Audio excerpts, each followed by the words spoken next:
Now, earlier on, I spoke with Julius Oga, an entrepreneur, on the impact of the food palliative on the economy. And I began by asking him how ramping up food production in each state would help improve food security in Nigeria. The state of food production is actually being, if you like, it's been challenged by the climatic situation around the world. Climate change is presently a global problem. It has always been, and it's aggravating and it's affecting us in diverse ways. Also, I would say that insecurity in Nigeria remains fundamentally a problem across agricultural production areas, especially in the north. And it's no longer just in the north, it's also spreading to so many other parts of the country. It's almost virtually everywhere. If insecurity of farmer, in its broadest possible conceptualization, insecurity is no longer only an issue of bandit attacks and farmer header clashes and all of that. Is also communal crisis. When it is farming season, that is also the time communities in other far-flung places that are usually not in the news are very well out of the scope of the media coverage. This is when communities begin to have clashes over ancestral lands. That is also going to affect food production. Now, how would you assess the current state of food production in Nigeria, and what are the primary challenges faced? Every state government is just paying lip service to agricultural production, and that bodes everyone no good because agriculture is a huge employer of labor. And if states were to be engaged, then they'll be addressing so many problems at the same time.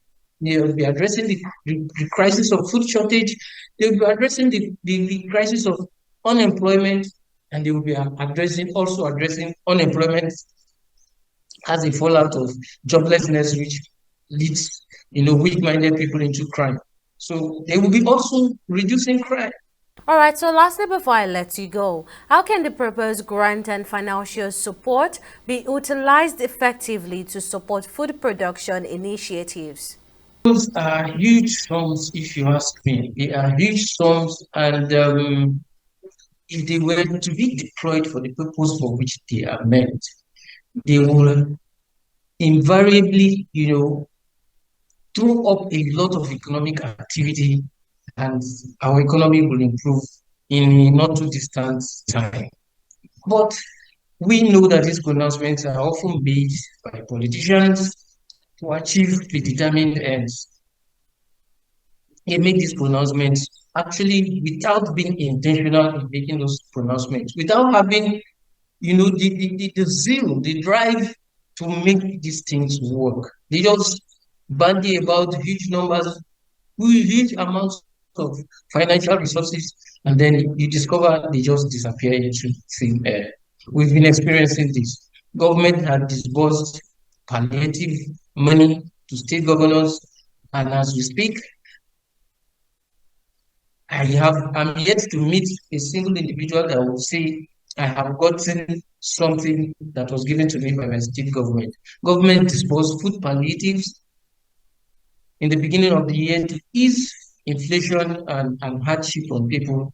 And what we saw in the social media and what we saw in some media, actual real-time media coverage, where people receiving miserly grains on the streets, lining up to receive miserly grains.